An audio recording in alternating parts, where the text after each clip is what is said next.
అరే ఈ municipal tax ఏంది ఐశ్వర్య ఇట్లా పెరిగిపోయింది? వడ్డీ చూడు. నేను చెప్తే విన్నావా? ఎప్పటి ట్యాక్స్ అప్పుడు కట్టేసుకుంటే అయిపోతుండే. మరి ఎట్లనో ఏం చేద్దాం? అరే దీనికి ఎందుకు ఇంత హైరాణ పడిపోతున్నావు? మన జిహెచ్ఎంసి వాళ్ళు ఓటీఎస్ అంటే వన్ టైం సెటిల్మెంట్ స్కీమ్ తెచ్చిండ్రు కదా, నీకు తెలియదా ఏంది? ఏంది ఓటీఎస్? దాంతో ఏమైతుంది?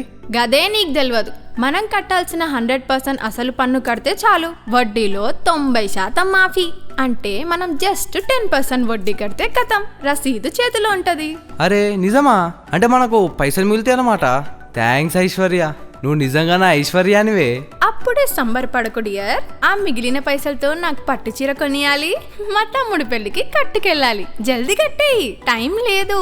మార్చి 31 వరకే ఆఫర్. గ్రేటర్ హైదరాబాద్ వాసులారా టెన్షన్ పడకండి. మీ ఫోన్ లో మై క్యూర్ యాప్ ఓపెన్ చేయండి లేదా మీ సేవకి వెళ్ళండి. 90% వడ్డీ మాఫీని వాడుకోండి. మీ ఇంటి ఆస్తిని, కుటుంబం ఖుషీని రెండిటిని కాపాడుకోండి. చివరి తేదీ వరకు వేచి చూడకండి.